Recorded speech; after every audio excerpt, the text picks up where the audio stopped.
Alors, je me présente rapidement. Moi, je suis Juste Bokoro. Je vais modérer la séance. Et voilà, ce qui nous réunit aujourd'hui, c'est une présentation de Khaled sur Astro. Il va nous faire découvrir un peu ce que c'est que Astro, qu'est-ce que ça permet de faire. On aura l'occasion de lui poser nos questions, de faire également des apports sur sa présentation. Et la séance, ça va se dérouler en deux phases, disons. D'abord, la présentation elle-même, où Khaled nous apporte ses informations sur Astro et tout. Et ensuite, les questions et apports. Et la séance sera publiée sur la chaîne YouTube de Diez Vénène. Donc, sans plus tarder, Khaled, je te laisse la parole pour que tu nous...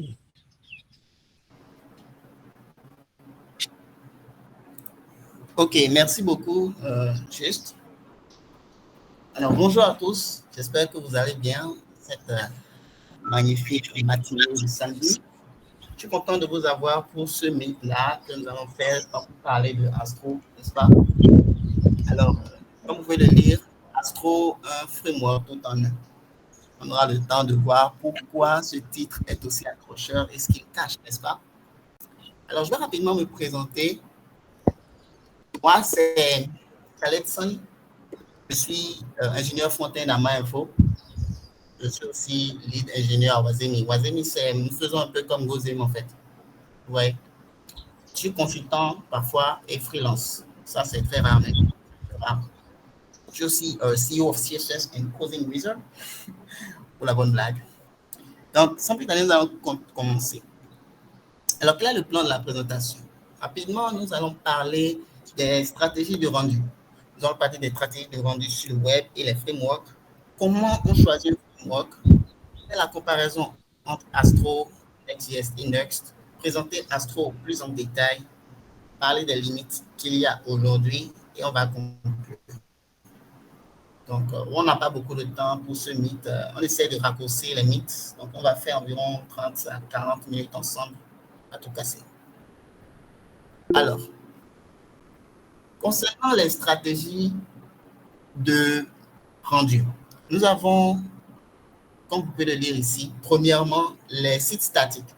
Au début, quand le web a commencé, en fait, nous avions sur un serveur un certain nombre de pages statiques. C'est-à-dire que ces pages ne changent pas en fonction de l'utilisateur. Quand vous appelez, quelle que soit la personne qui demande ces pages, c'est la même chose, c'est le même contenu statique. Ensuite, est venu le besoin d'avoir des pages un peu plus dynamiques et customisées en fonction des besoins, des requêtes que le client, c'est-à-dire le navigateur, fait, et changer en fait la donnée, rendre tout dynamique, quoi. C'était là en fait l'avènement des MPA, les Multiple Page Applications, avec PHP et les autres langages serveurs, avec MySQL pour la base de données et tout. Puis ensuite sont venus les iPhones. Oui, l'appareil. L'appareil, les gens remarquaient que quand on utilisait l'iPhone, c'est vraiment instinctif, quoi. C'est-à-dire que quand tu cliques, les choses se passent vite, c'est vraiment interactif. On s'est dit, OK, pourquoi ne pas faire un peu la même chose sur le web et rendre ça tout aussi interactif, quoi. C'est là qu'ils ont réfléchi, les ingénieurs sont mis, puis ils ont fini par créer les premiers frameworks, Backbone.js, Angular et puis React qu'on connaît le plus aujourd'hui, n'est-ce pas? Alors, ces frameworks-là ont apporté quoi? Ce qu'on appelle les stratégies de rendu de type SPA. SPA pour Single Page Application. Pourquoi ce nom? En vrai, ce qui se passait avant, les MPA, c'était quoi?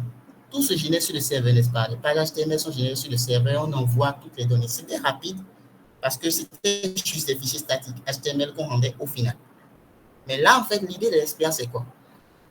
On laisse la stratégie, on laisse le rendu de la page au navigateur. C'est-à-dire qu'on laisse la charge de rendre ces pages-là au navigateur. Tout ça en utilisant un gros fichier JavaScript. Un gros fichier JavaScript. Quand vous buildez les fichiers React, vous vous rendez compte qu'ils génèrent en fait un seul fichier, généralement dans un index HTML. Ce qui se passe, c'est, vous savez, quand on faisait le JavaScript, quand on avait commencé, on faisait les create elements, les inner HTML, on ajoute et tout. En gros, c'est un peu la même chose, mais à un niveau beaucoup plus haut, quoi, beaucoup plus performant avec des structures de données plus avancées qu'ils ont fait. Donc, au final, c'est ce qu'on appelle le client-side rendering. C'est le navigateur qui gère ce rendu-là. On a remarqué qu'il y avait un problème avec cette méthode-là. Quand vous allez sur des sites de type React, c'est-à-dire de type Vue.js, React pur, vous allez vous rendre compte que la page reste blanche pendant un moment. C'est un cannibalisme, c'est-à-dire quoi? On est en train de télécharger ce profil JavaScript afin de rendre la page. Mais une fois que c'est rendu, comme c'est un single page et que le JavaScript simule plusieurs pages, là maintenant, ça devient interactif. On clique, puis ouais, tout se passe bien. Mais le coût, c'est l'attente qu'on fait au début. Mais encore pire que ça, il y avait le problème de SEO. Maintenant, c'est en train d'aller un peu plus parce que les moteurs de recherche sont un peu plus performants, plus capables.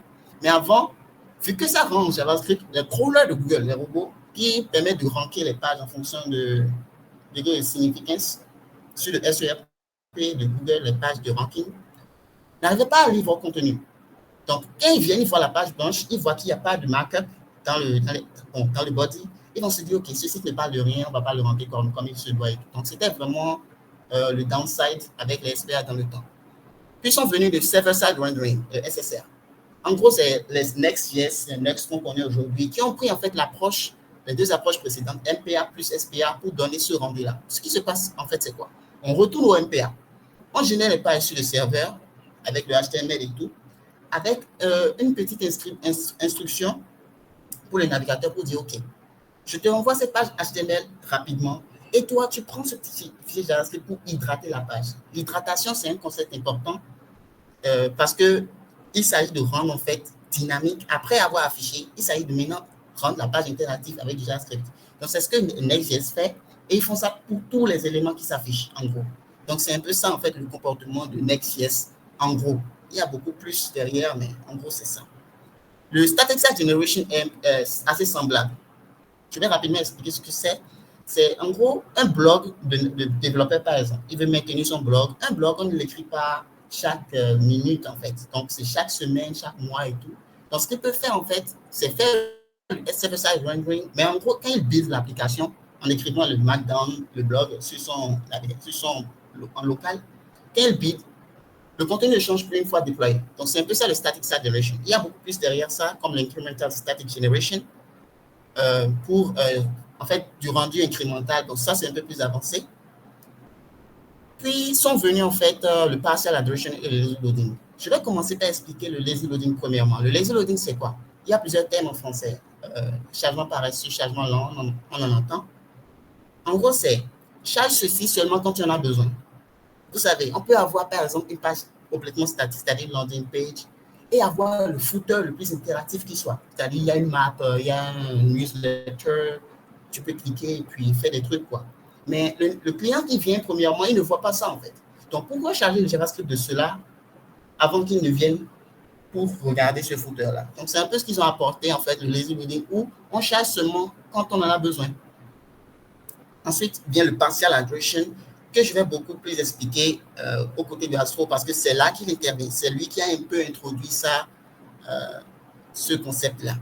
Ensuite, nous avons les resumables. Les resumables, c'est vraiment le bleeding edge, c'est-à-dire que c'est la technologie, c'est la stratégie de rendu la plus récente avec le framework Qwik.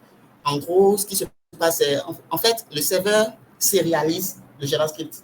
Oui, c'est un peu étrange, mais il sérialise le JavaScript et il l'envoie. Donc, ce qui fait que toutes les données qui sont transférées sont extrêmement rapides.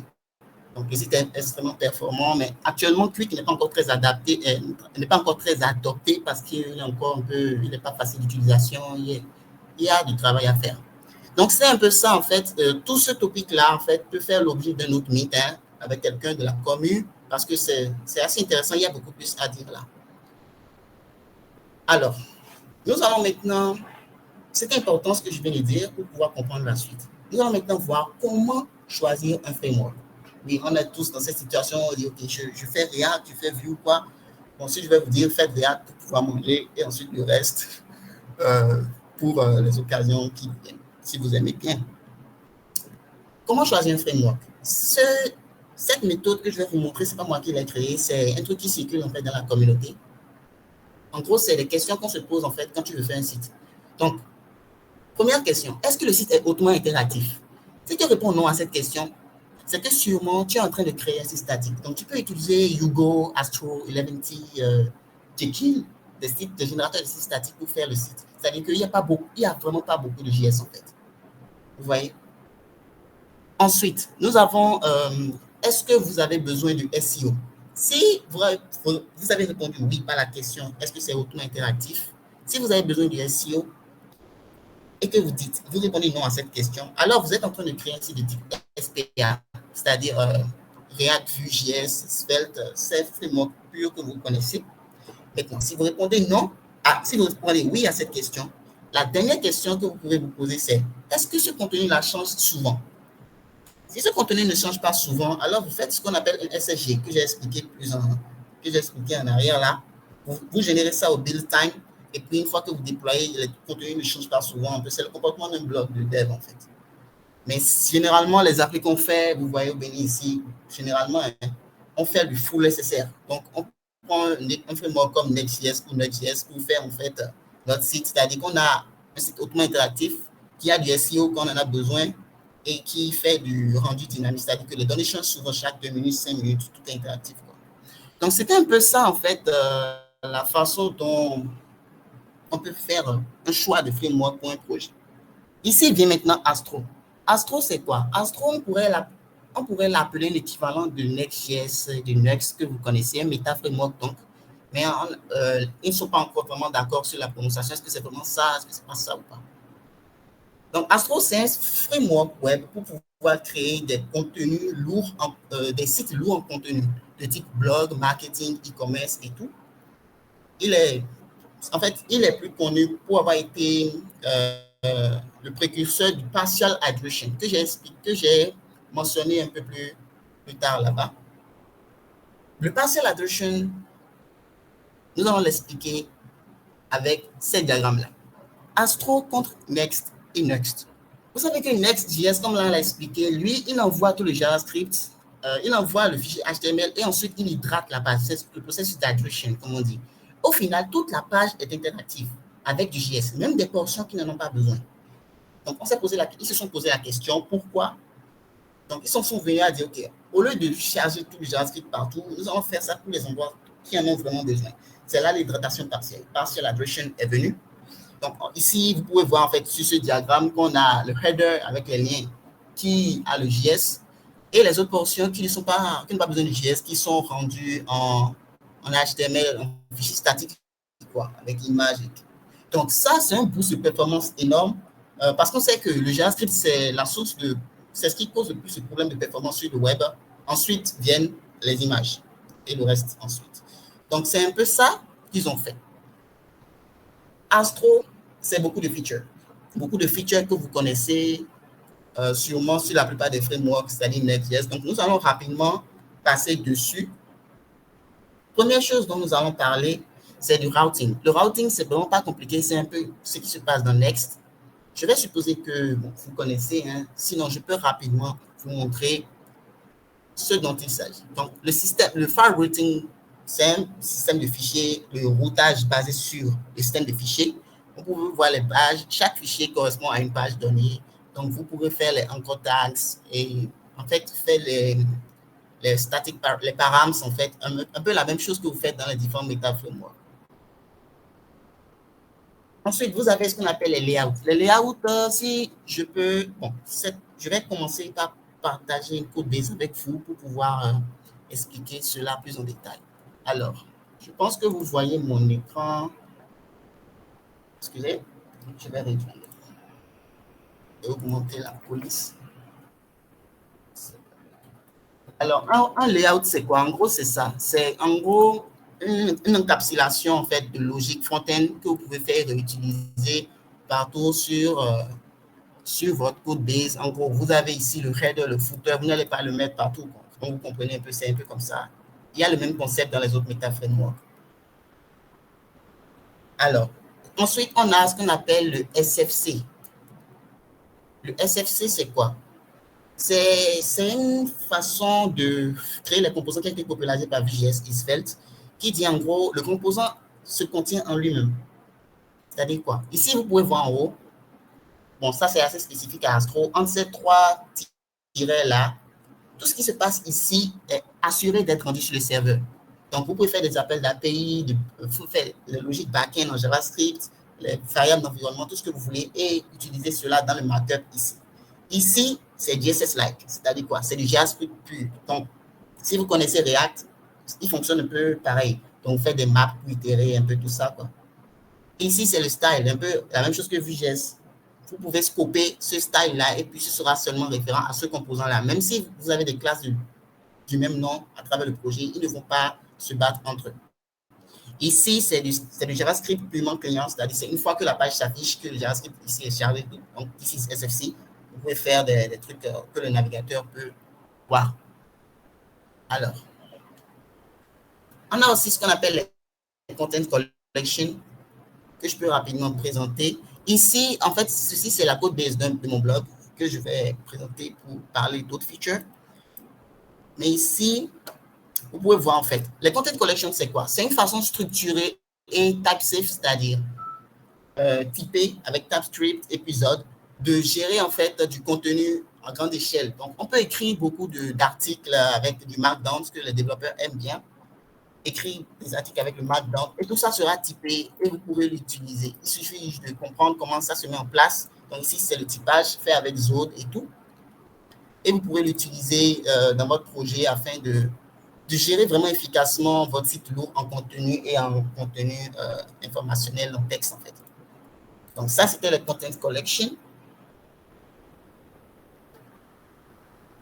Et ici, nous avons deux concepts très importants. Et là où se cache toute la puissance de Astro, j'espère que vous allez apprécier les îlots. Comme je vous l'avais dit, ici, nous avons Astro qui fait en fait du partial hydration. Donc, ici, le header est itératif, le image carousel est itératif, mais le reste est statique.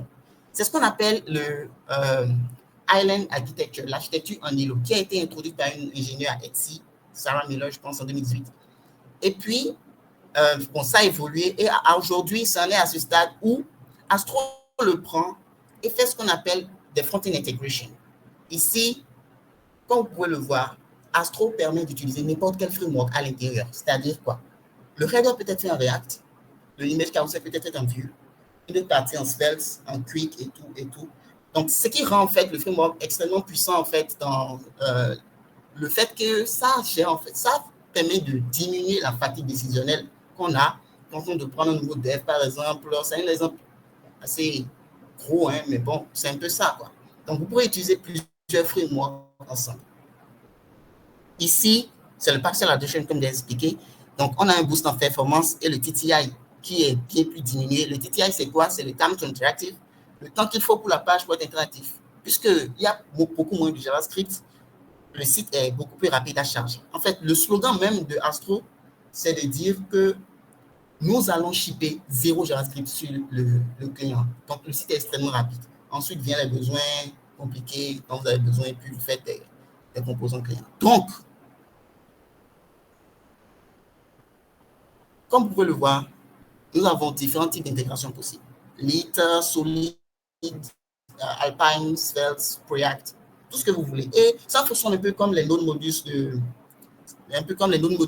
Next, vous comprenez? Donc, vous faites l'intégration, vous installez. Je vais vous donner un aperçu de comment ça se fait tout de suite avec la code base. Alors, pourquoi pas immédiatement? Donc, en gros, vous faites un NPM, c'est une façon et puis d'être installé et vous venez dans le Astro config. Par exemple, ici, j'avais installé Swap. Swap, vous faites l'intégration et vous l'ajoutez ici dans la liste des intégrations. Je n'en ai plus besoin, c'est ça que j'ai commenté. Donc, ici, vous pouvez voir en fait. Donc, si vous avez installé React, vous allez juste faire l'intégration, importer React ici, faire l'intégration et vous pourrez commencer à utiliser React dans votre projet et l'utiliser. C'est extrêmement puissant et je vais revenir à cela un peu plus tard. Vous allez comprendre ce que j'essaie de dire. Alors, Astro, ce n'est pas que ça. Il y a beaucoup plus. Je n'ai pas parlé des SSR, des stratégies de rendu hybride. Je n'ai pas parlé de Vue Transition. D'ailleurs, je vais vous présenter cela parce que c'est assez impressionnant. C'est ce qu'ils ont sorti dans la version 3. Pour cela, je vais d'abord vous montrer le blog, comment ça se présente. Alors, ici, c'est mon blog personnel. Ce n'est pas encore déployé. Je suis en train de l'écrire là. Je suis en train de le réécrire. Donc, ici, c'est fait avec Astro, bien sûr. Si je navigue entre les pages, j'irai sur la page blog, vous allez voir. Si je navigue entre les pages, vous voyez qu'on a un rafraîchissement de page, c'est assez lent et tout. Nous allons passer en fait à View Transition, qui est l'addition qu'ils ont ajoutée dans la version 3. Pour cela, je vais juste venir ajouter 2 lignes de code et vous allez vous rendre compte de ce qui se passe. Je viens en fait dans le BSRED, qui est un composant utilisé partout sur toutes les pages. Je vais juste importer ceci et activer cela, ces 2 lignes de code-là. Tout ça, c'est expliqué dans la doc. Cette doc, c'est juste une présentation. Je vais enregistrer et ce qui va se passer, c'est le comportement va changer. Astro, qui est en fait un MPA de base, va commencer à se comporter comme un SPA, ce qui est vraiment intéressant. Donc, je vais cliquer sur toujours et vous allez vous rendre compte que ça ne recharge plus. On se demande mais comment ils font en fait. Le View Transition, c'est une API, c'est une spécification du web qui est sortie, qui est en train de stabiliser actuellement, qui permet de garder l'état de différentes pages. Donc, vous pouvez vous documenter dessus, c'est vraiment intéressant. Et on peut faire encore mieux, parce que si je clique par exemple sur cet article de blog là, diacritique, vous pouvez voir que bon, on a des animations de différentes pages qui est vraiment nice. It's really nice. Vous avez le contenu. Mais regardez, je vais faire un truc qu'on voit généralement sur les sites des Words et tout, mais ce n'est pas vraiment grand-chose. Je vais venir dans page ici. Ajouter une transition du nom.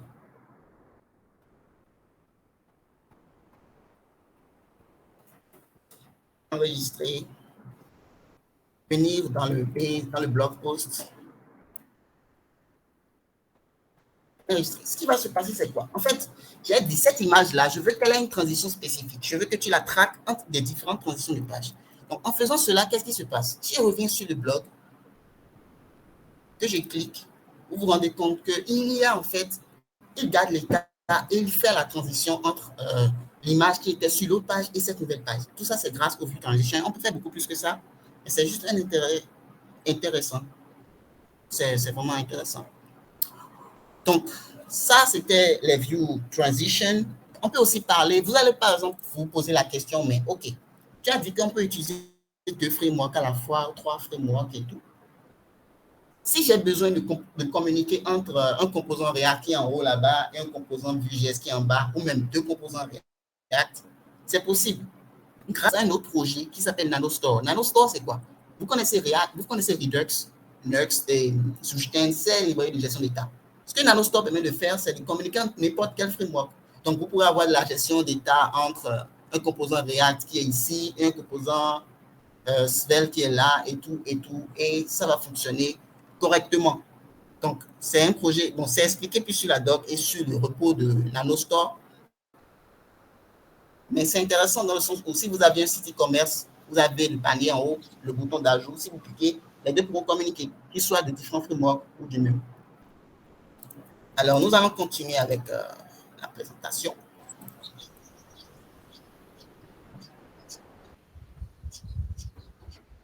Ensuite, nous avons ce qu'on appelle le endpoint. Vous connaissez, vous savez qu'il y a Next.js qui permet de faire des routes API dans son projet. Donc, c'est un framework full stack en fait. Ce n'est plus juste un framework front-end. On peut faire des requêtes avec l'API. Astro aussi fait ça. Donc, ça fait partie des features qu'il a et qui font qu'on est en train de vouloir l'appeler un meta framework en fait. Donc, on a beaucoup plus de features que je ne vais pas présenter ici, c'est trop. Astro SPA, Starlight, qui est un projet très intéressant pour faire des documentations rapidement. Et tout cela, tout ça expliqué dans la doc, c'est vraiment intéressant. Alors, au final, on arrive vers la fin.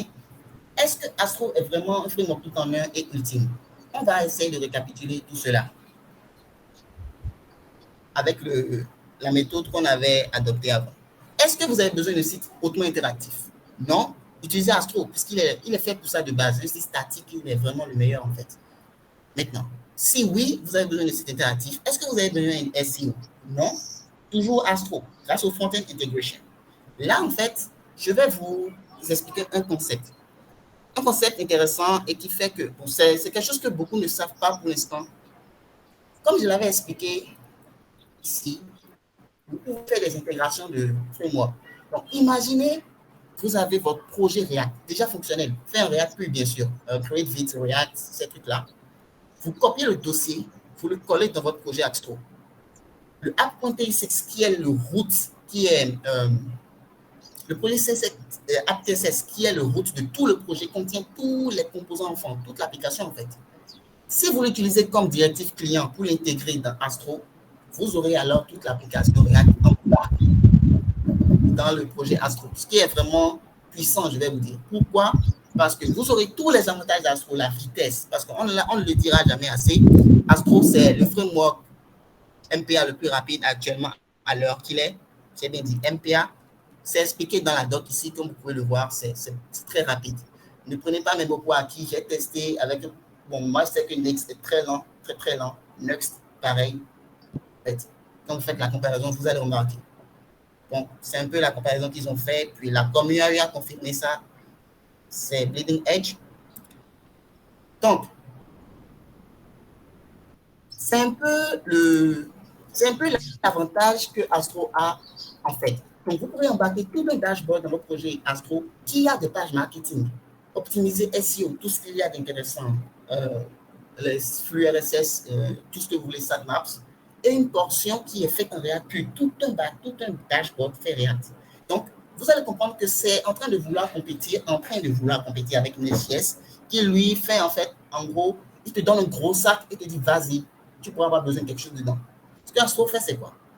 Il dit, vas-y, au moment où tu as besoin de quelque chose, je te l'apporterai. En fait, c'est un peu le modèle mental derrière tout cela. On revient ici. On n'avait pas besoin de SEO, on a dit non. Donc, on a les front-end integration. Si vous avez besoin de SEO, OK. Est-ce que le contenu change souvent? Non. Utilisez Astro parce qu'il est aussi optimisé avec le hybrid rendering. C'est un feature de Astro aussi qui permet de switcher entre différentes stratégies de rendu que j'ai expliquées au début. Donc, vous pourrez switcher entre SPA, SSG, SSR au besoin en fait. C'est ce qui fait que ce framework est puissant. Et je peux vous prouver cela. Bon, je peux vous montrer un peu comment ça fonctionne rapidement. Donc, vous venez dans le Astro Config. Ici, vous allez voir toujours les configurations. C'est ici que ça se passe en fait. Vous allez voir que nous avons output statique. C'est le comportement de base de Astro. Le site est rendu statique. Mais si je le remplace par hybride, alors je pourrais choisir en fonction des pages le rendu que je veux. Si c'est rendu statique, si c'est rendu serveur, rendu sur le serveur, rendu SSG, tout ça en fait. C'est vraiment ce qui est intéressant avec Astro. Vous pouvez choisir au besoin, à mesure que votre projet évolue, ce que vous voulez obtenir comme expérience. Donc, si vous n'avez pas besoin de contenu qui change souvent, Astro aussi fait le taf avec le SSG. Maintenant, si vous voulez que le contenu change souvent chaque minute et tout, alors vous allez full SSR en switchant la stratégie de rendu. C'est aussi simple que ça. Donc, c'est un peu ça en fait, Astro. C'est un peu ça en fait, Astro et ses capacités aujourd'hui. Maintenant, naturellement, toute chose a des limites. Quelles sont les limitations de Astro? So I have what to call boundaries. Lost state between regular routes, c'est-à-dire quoi? On peut perdre des états entre des routes normales, c'est-à-dire, vous savez que Astro, c'est un framework MPA jusqu'à maintenant. Donc, on peut switcher entre une page et une autre page, comme on faisait avant. Ça fait un rafraîchissement de page du navigateur. Même le view transition n'arrive pas à gérer cela complètement pour l'instant. Donc, ce n'est pas la solution. Donc, si j'avais un état sur cette page A, je la perds quand je vais sur la page B. C'est un peu la limite actuelle. Mais cette limite, c'est seulement quand vous voulez vraiment forcer ça avec Astro. Sinon, si vous voulez garder des états, autant utiliser l'astuce d'embarquer tout un projet React dans une portion. Et à ce moment-là, vous pouvez garder l'état entre les différentes... ce serait intéressant. Je pourrais peut-être faire un projet pour illustrer cela plus tard pour les gens de la communauté JSBNet. C'est-à-dire que je vais partager un repos et il y aura en fait un dashboard associé à Astro pour que vous voyez en fait à quel point cela est possible. Je n'ai pas eu le temps de le faire, j'étais un peu occupé. Deuxième gros problème, et c'est ça en fait. Trust issues, les problèmes de confiance. Est-ce que vous actuellement, aujourd'hui, au moment où on parle, vous allez vouloir utiliser Astro pour votre projet? Je peux vous recommander que oui. Utilisez-le, testez-le. Que vous compreniez toute la puissance. Ne prenez pas les mots des influenceurs, même de moi, sur le web. Testez-le et vous allez voir en fait à quel point c'est utile. Est-ce qu'un CTO va utiliser Astro? Je ne pense pas tout de suite. Parce qu'il va se dire non. Mais si vous pouvez faire le pas, c'est-à-dire être des pionniers, alors vous pouvez le faire. Puisqu'on a les intégrations React, Vue.js et tout, une embarcation complète de vos applications, vous pouvez le faire. Ça fonctionne très bien. Je suis, là maintenant, je suis en train de discuter avec vous. Je suis un YouTuber qui, c'est un créateur de contenu. Il a de moins en moins de raisons en fait, de ne pas utiliser Astro. Donc, vous pouvez le tester vous-même. Moi, je l'ai testé et je le trouve extrêmement intéressant. C'est pour ça que j'avais voulu faire ce talk. On me l'a demandé et c'était intéressant. Pour que vous compreniez en fait toute la puissance, que vous ne pensiez pas qu'il n'y a que Next, il n'y a que Remix, il n'y a que Next City, ce que vous voulez. Donc, c'est un peu ça les limitations de Astro à l'heure qu'il est. Et on arrive à la fin de la présentation. Donc, j'espère que vous avez pu apprendre quelque chose tout au long de ce talk à propos de Astro, ce que ça peut faire, les avantages, la vitesse que ça offre, les performances, tout ce qui est possible. Donc, je pense que je vais maintenant, on va passer à la section de FAQ pour que vous puissiez poser vos questions, les questions les plus violentes que vous voulez, n'est-ce pas? Alors, allez-y, je suis là, je vais faire au mieux de mes capacités. D'accord, merci beaucoup. Merci beaucoup, Khaled. Et comme tu le disais, on va passer aux questions. Donc, les gars, vous pouvez lever la main et prendre la parole et poser directement vos questions.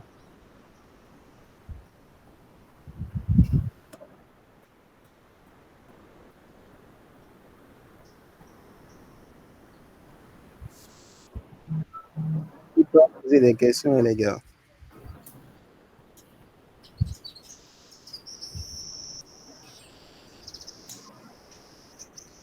Il semble qu'ils ont tout compris, n'est-ce pas?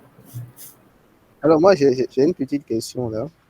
Je vais la poser en premier. Donc, au début, tu disais que Astro, au fait, c'est fait pour créer des sites qui sont lourds en contenu.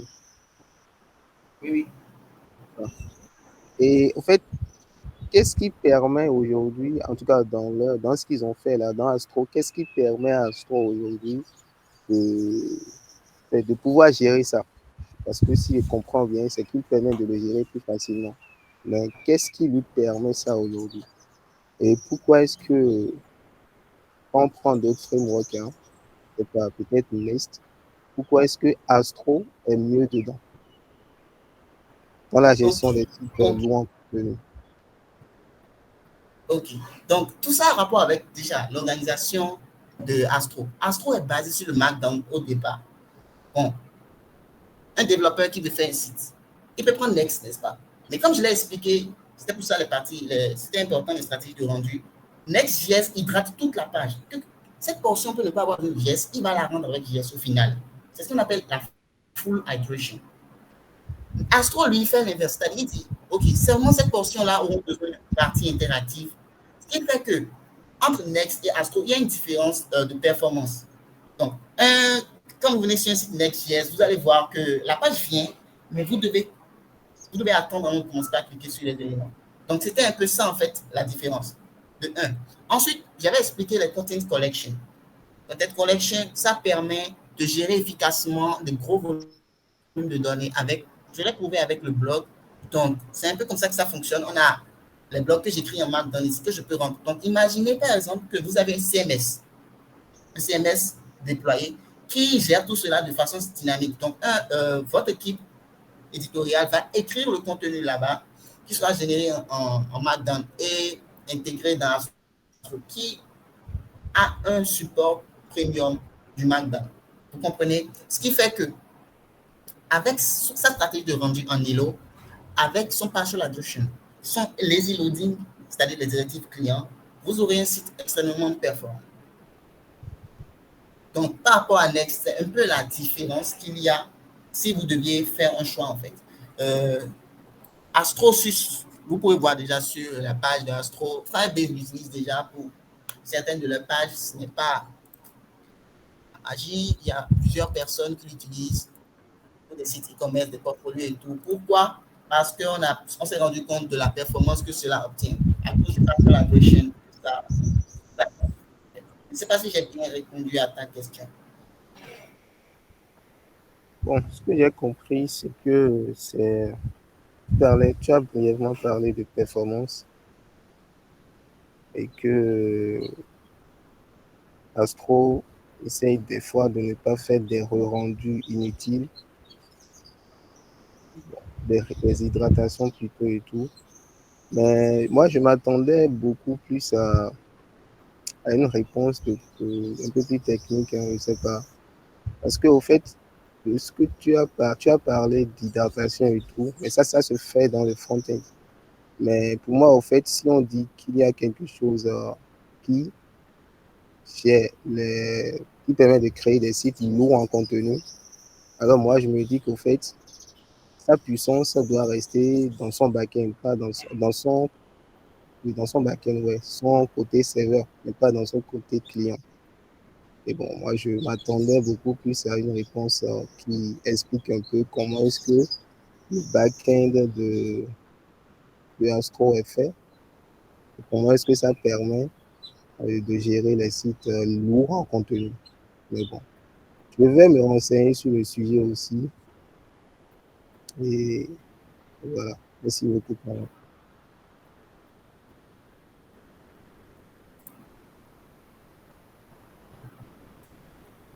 Ok, les gars, posez vos Alors, questions.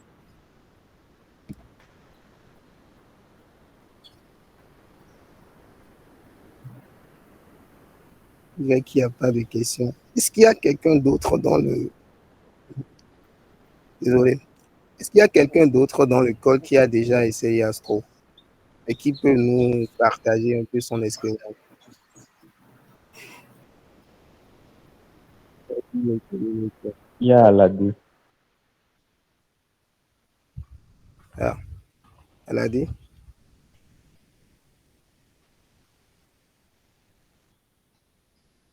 Elle a dit, on t'écoute. Hein. Comment est-ce que tu as trouvé Astro?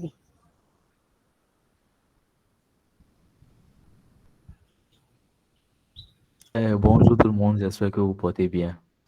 Bon, moi, je n'ai pas grand-chose à ajouter, hein. Et je crois que Khaled a déjà tout donné.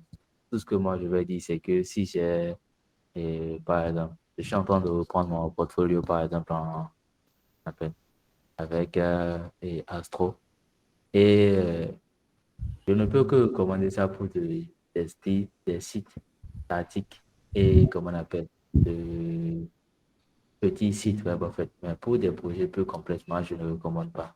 Et, et ouais, c'est un peu ça, en fait. C'est un peu ça. Sinon, le système de back-end de Astro, ouais, je trouve pas ça encore vraiment solide.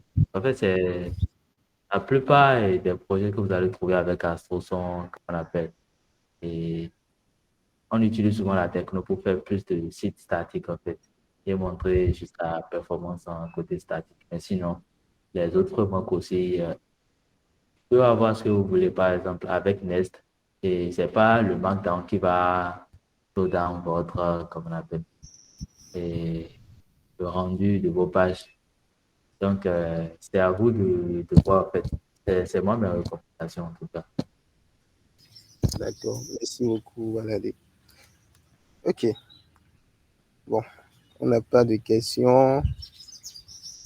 Et aussi, par rapport au système de page render, j'ai voulu faire un site très interactif et l'année dernière avec. Et le problème, c'est que eh, le temps de load, le patch à render, le temps de load de JavaScript, en fait, tu vois des blankings. À un moment donné, tu ne vois pas en fait, le contenu en fait, à l'endroit où tu veux. Et là où tu veux avoir l'information, tu ne vois pas en fait, le contenu. Donc, et moi, au finish, j'ai préféré utiliser, comme on appelle, les Nest, Nest pour faire ce que je veux. Donc, si vous avez un site web plus statique, bon, moi, je recommande ça pour ce côté-là, en fait. Donc, c'est un peu ça. Merci beaucoup.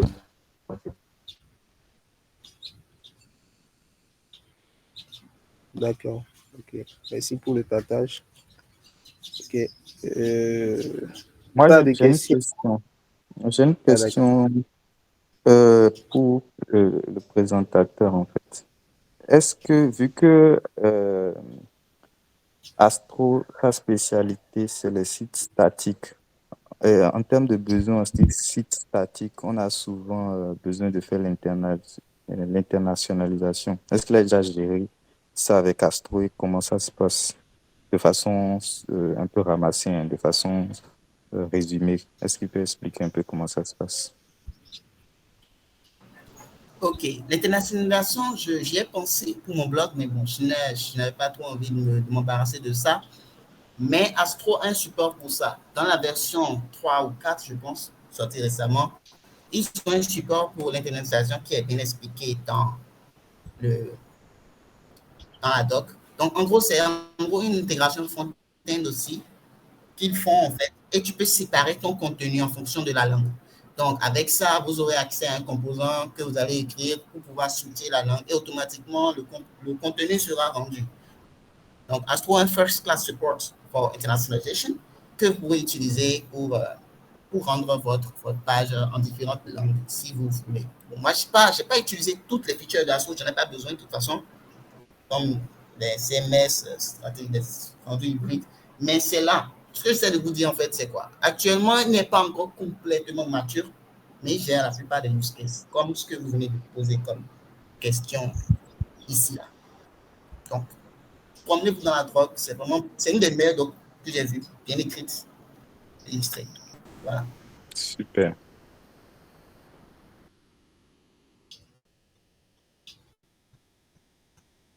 Ok. Bon, on n'a pas de questions. Donc, je ne sais pas si tu as un mot à rajouter, Khaled. Non, je n'ai rien à ajouter, juste donnez un essai, faites un essai, c'est-à-dire un week-end, vous faites un PM install, Astro, vous lisez la doc, vous installez, puis vous pourrez maintenant comprendre en fait ce que j'ai expliqué et pourquoi pas, par exemple, nous on avait eu un use case semblable, ça c'est le retour d'expérience, au taf, c'est-à-dire au boulot. Le boss, lui, il voulait qu'on ait une partie marketing pour l'entreprise et pour le produit qu'on développait. Nous faisons l'application VSP. Alors, ça est venu le besoin, en fait, de faire Next, puisque Next doit gérer comment on appelle, le SEO et tout pour ranker sur le navigateur. On n'avait pas pris cette décision-là au départ. Donc, déjà, imaginez si on était parti sur Astro au départ, qu'on avait fait l'intégration, on avait embarqué le projet déjà dans Astro. Ce qu'on peut faire encore actuellement, même si ça va demander beaucoup plus de complexité. Si on avait fait ça, on aurait déjà des pages marketing optimisées pour le tout, en fait, qu'on aurait pu utiliser. Donc, finalement, ce qu'on est en train de faire, nous avons mis un dev front-end dessus pour travailler sur un nouveau produit Next pour les deux produits, n'est-ce pas? Les deux produits. Donc, en fait, c'est un peu ça, en fait, l'avantage aussi d'Astro. Quand tu en as besoin, tu peux l'utiliser directement. Donc, c'était un peu le retour d'expérience que je voulais partager avec vous. Parce qu'on a finalement toujours besoin d'être vu en ligne, quelle que soit l'application que vous faites. Si vous devez la commercialiser, vous devez être vu en ligne et optimiser au maximum le SEO. Je ne l'ai pas bien montré, mais si vous voyez, vous allez voir que même pour ce blog ici, il y a déjà les flux RSS qui sont configurés, les sitemaps, les OG, Image Generation, tout cela est déjà fait pour vous, en partie, bien sûr. Donc, c'est un peu ce que je voulais dire. C'est un framework intéressant. Sans plus, sans moins, n'est-ce pas?